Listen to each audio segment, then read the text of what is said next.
Hello दोस्तों, मैं एक कहानी लेकर आई हूँ जो है लव स्टोरी। जीवन में सभी पल भुलाया जा सकता है सिवाय उस पल के जो हर किसी के जीवन में पहली पहली बार आता है। वर्षों पुरानी राधा की जो तस्वीर जो भूल से स्पष्ट दिखे भी नहीं रही थी, मुझे उस पल की याद दिला देती है जब पहली बार मिले थे। उसकी मुस्कान जिस पर कॉलेज के लड़के अपनी जान तक देने को तैयार थे। दीपिका की चरित्र की बात करें तो सती सावित्री थी, उसके सामने फीकी पड़ जाए।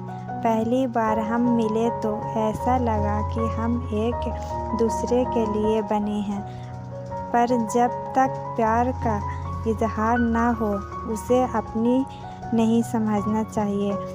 राधा की हर एक पसंद मुझे पता था। हम दोनों साथ साथ बढ़े हर अच्छे बुरे कामों में एक दूसरे की मदद करते। हमारे इस व्यवहार को देखकर सबको यही लगता था कि हम दोनों एक दूसरे से प्यार करते हैं, पर कॉलेज के अंतिम दिन तक हम दोनों के बीच इस बारे में कोई बात नहीं हुई और यह सच्चाई केवल हम दोनों के बीच ही रही। चाहे दुनिया जो समझे, पर यह अटल सत्य था कि हम दोनों एक दूसरे का सम्मान किया करते थे। कॉलेज के दिन कैसे बीत गए पता ही नहीं चला। सब अपने अपने दो रास्ते निकल पड़े। राधा भी अपने रास्ते चली गई, पर जाते वक्त एक मुस्कान दे गई। मैं इस मुस्कान को समझ नहीं पाया और मन ही मन में उससे प्रेम कर बैठा। समय अपने गीत से आगे निकलता गया। हमारी भी स्मरण शक्ति पर धूल जमता था। वक्त के साथ हम बड़े हो गए और हम छात्र से पिता बन गए। रत्ना जिससे जो साल पहले ही मेरी शादी हुई, बिल्कुल राधा जैसी थी। हम पति पत्नी खुशी से जीवन यापन कर रहे थे। एक दिन रत्ना को जब मेरी डायरी पढ़ने का अवसर मिला तो उसे मेरी लव स्टोरी पता चली, जो मेरे अनुसार शायद एक तरफा प्यार था।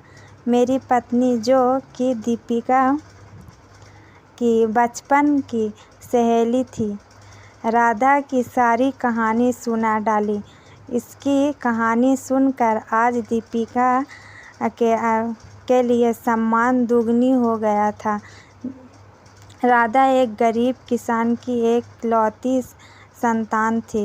उसके पिता ने उसे उस रूप में डाल दिया था कि वह बचपन से ही एक जिम्मेदार व्यक्ति की भूमिका निभाती रही और अपने स्वतंत्रता के सही इस्तेमाल करके आज एक वरिष्ठ पुलिस अधिकारी के रूप में अपने ही जिले में कार्य करता है और वह कॉलेज के दिनों से ही शादीशुदा है।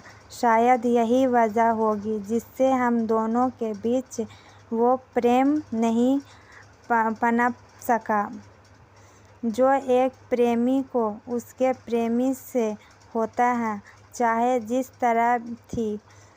ये थी हम दोनों की स्टोरी, जिसे किसी भी रूप से देखा जाए तो स्वर्थता उचित है, जो हर मोड़ पर बढ़ती ही गई, क्योंकि सामने कोई स्वर नहीं था। यह तो निरंतर बहने वाली झरने के सामने थी। वो सदा ही दूसरे के लिए सार्थक होती जाती थी।